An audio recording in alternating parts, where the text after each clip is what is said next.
ไรค่ะก่อนนะคะก็คือเรามี2เซสชันที่น่าสนใจมากๆนะคะโดยเซสชันตอนเช้าเนี่ยเรามาร่วมกันถอดรื้อความหมายของการพัฒนาอย่างยั่งยืนก่อนนะคะเรามีผู้เชี่ยวชาญทั้ง4ท่านนะคะที่จะมาร่วมคุยกับเราในวันนี้นะคะ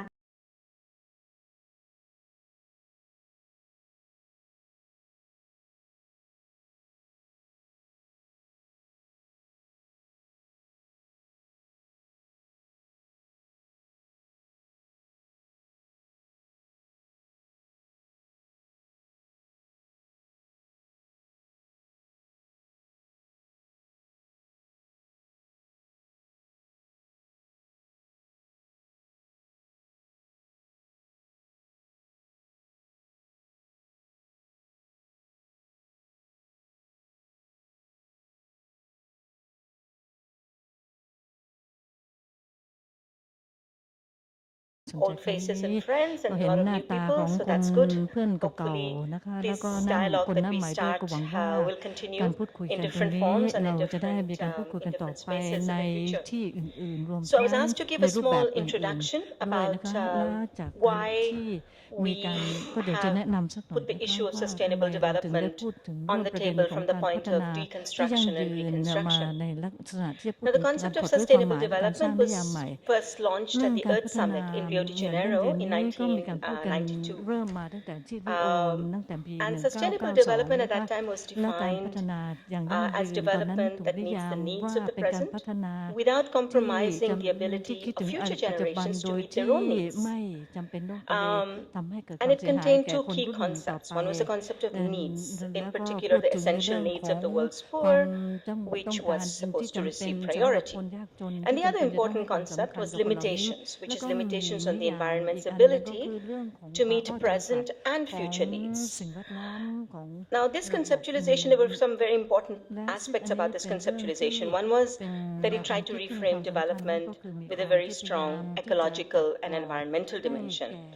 It recognized that, that there are ecological limits of economic growth and consumption, that there are limits to how much growing inequality and inequities in consumption can be tolerated by the world. It recognized that there are inequalities and inequities in consumption, in the quality of life, and in access to resources. It also recognizes strong links between poverty, inequity, and ecological crises.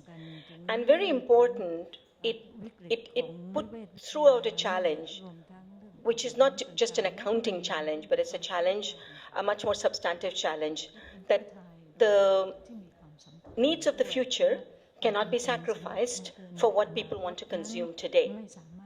So there was this issue of intergenerational equity, there was a longer term sustainability issues in terms of how much we use today and how we use what we are using in order for it to be regenerated again, to be used tomorrow and in future generations. But at the same time, the concept of sustainable development, at least as it was advanced in 1992, also argued that economic growth was necessary to meet essential needs and aspirations of the majority and to ensure equitable development. So the issue of development and economic growth were still there. Development as defined as a sort of a progressive transformation of living conditions for which economic growth was important.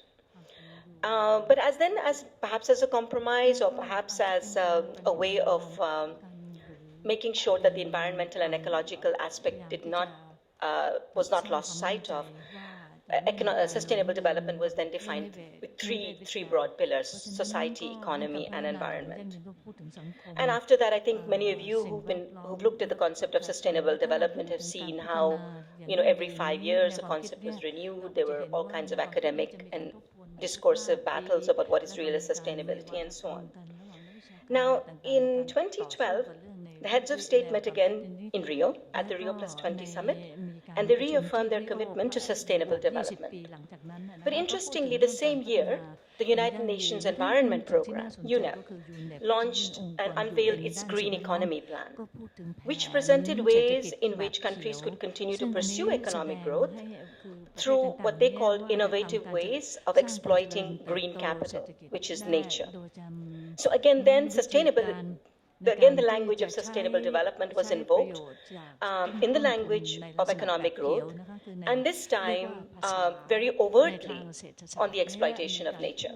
But of course, they didn't use the word exploitation. They talked about cashing in, banking, and countries that are heavy with green capital or that's their comparative advantage. This is how they can use this to continue growth, etc.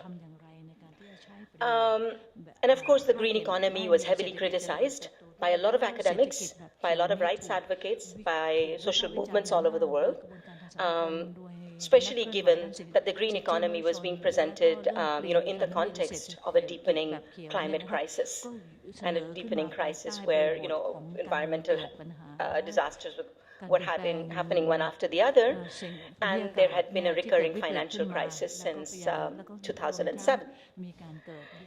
Then on September 25th, 2015, the world's leaders again adopted, they came to and adopted the resolution transforming our world, the 2030 Agenda for Sustainable Development. This agenda has what is called the Sustainable Development Goals, which are 17 goals, very ambitious goals, with even a larger number of outcomes and many, many indicators. And here too, we see a lot of language of the future, balancing the future with the present, etc., but the language of economic growth, the language of transforming nature continues. Although, of course, now there's the language and the recognition of the climate crisis and the financial and climate crisis together are put fair and square in the SDGs in some of the arguments. Now, just keeping a quick track on the time. So while the importance of sustainability has been accepted by academics, by activists, by researchers all over the world, I mean, the issue of sustainability and the importance of sustainability is not necessarily perhaps questioned that much. But what sustainability is and how we define sustainability has been a big debate and continues to be the subject of debate. Because sustainability has been interpreted in many, many different ways. We have we have concepts of sustainability that are presented by large environmental NGOs, which are often called big green, because many of these large environmental NGOs, for example, have come from through corporate social responsibility and the foundations of large extractive corporations. At the same time, sustainability for small-scale food producers, people living in urban poor areas, for nomadic pastoralists, for fisher folk, for urban poor, for indigenous peoples, it's been quite different. It's a quite different idea what sustainability means. So we have these huge gaps between local practice of sustainability, whether people are, especially through subsistence food production and foraging and gathering, compared to sustainability as is being promoted through official discourse and many large organizations that have become experts in sustainable development. And at the same time, there have been also many paradigms that have challenged the whole neoliberal development model. And because one of the big critiques of sustainable development has been that it has not actually walked away or moved away from neoliberal development and the economic growth model. So even in 2000, for example, my own organization, Focus, presented the concept of deglobalization, which was a challenge to neoliberal development. And it was an approach to re-embed the economy into society and subject the economy to social, ecological, political, and cultural controls. And even today, we continue to update the concept of deglobalization in light of the continuing global financial crisis and the deepening climate crisis and other ecological issues. But I think what is important about deglobalization, that it's not just a response to crises, but it's really a more positive formulation about how people and communities can exercise agency over standards of well-being, living conditions, and the economy. So, that's one paradigm of deglobalization. Another very important paradigm which came way before was the concept of food sovereignty. Food sovereignty was launched by La Via Campesina, which is international peasant movement, in 1996 at the World Food Summit.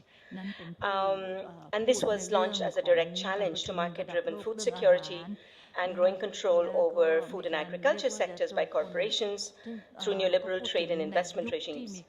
And again, over the past 20 years, food sovereignty has expanded to include seed sovereignty, control the use of the commons paradigm and people's control over land and territory and water, agroecology, direct marketing cooperatives, community shared agriculture, and so on. In fact, many social movements in Thailand are members of La Via Campesina and have been promoting and working on food sovereignty for many, many years. In Bhutan, for several years, the government has promoted gross national happiness as a different paradigm from gross national product growth and GDP growth, And through GNH, they've gross national happiness, GNH, they've tried to place limits on economic growth-related activities, on consumption, and the human footprints on the environment through tourism. Of course, there are a lot of critiques of GNH itself in terms of human rights and what, how the government is actually imposing or going forward with the gross national happiness model. But that said, it still is a direct challenge to GDP, economic growth, and the new liberal development model. And interestingly, last week, there was concluded a very large conference in Budapest on degrowth.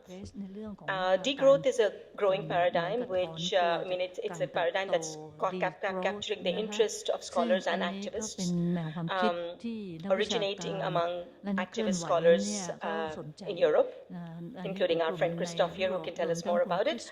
But it's captured the imagination of academics and activists all over the world. Because degrowth scholars are arguing that the basic assumption of the necessity of economic growth, this assumption is flawed. And because it undermines the conditions for humanity to thrive.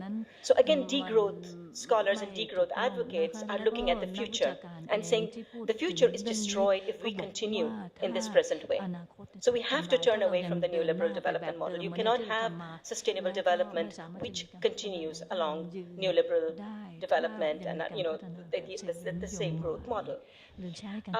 And when we look at the massive dispossession of people, and we look at the destruction of the environment that have resulted from mining, plantations, energy projects, and very large infrastructure projects, and if you look at the precarious conditions of labor, and of workers all over the world through the globalization of production, certainly we can see that economic growth has not delivered. It hasn't delivered adequate living standards for everyone. And over the past several decades, we've seen an entrenchment of inequality around the world.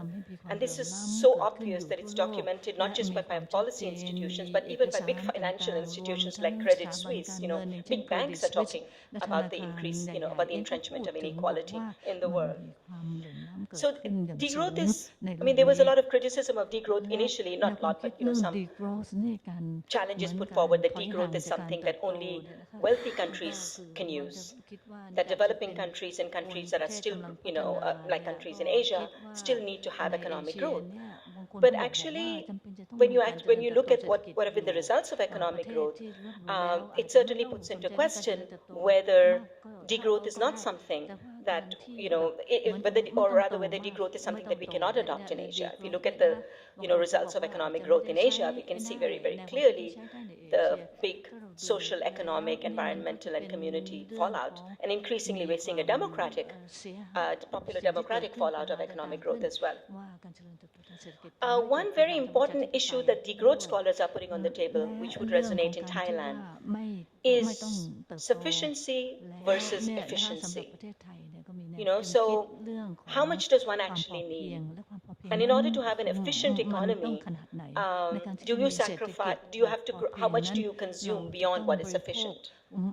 And I think this is quite current for Thailand, because there's a lot of discussion and debate in Thailand about the sufficiency economy and how that can perhaps offer a way forward to sustainability, etc. So just trying to put some of the debates on the table here. Today's program is going to be very rich, because in the morning we're going to have theoretical and practical, the perspectives from different parts of the world. And in the afternoon, we're going to debate differences or the ways in which sustainability is framed and articulated by people from different walks of life, from social movements to academics. So we will get through the day, we will get a sort of a lateral understanding of the way sustainability is being approached and development is being approached, as well as from different constituencies. And for us, we focus on the Global South, and if I may speak on behalf of Gusri as well, for us, this is not a one-off event. We hope that this is going to be a series of seminars and debates with other departments in Chulalongkorn University, because Chulalongkorn University has a very rich selection of different programs analyzing development, critical discourse, politics. So we look forward to engaging with you today and in the future. Thank you very much, and we hope you all enjoy the seminar. ขอบคุณคุณชามารีกุตาวนะคะในลำดับถัดไปนะคะเราขออนุญาตเบรกสักประมาณ10นาทีนะคะเพื่อให้ทุกท่านได้รับประทานอาหารว่างนะคะเราจัดอาหารว่างไว้ที่ชั้น1นะคะขอเรียนเชิญทุกท่านแล้วเรากลับมาอีกทีประมาณ10:30นะคะค่ะ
เดี๋ยวจะส่งลงไลน์นะคะ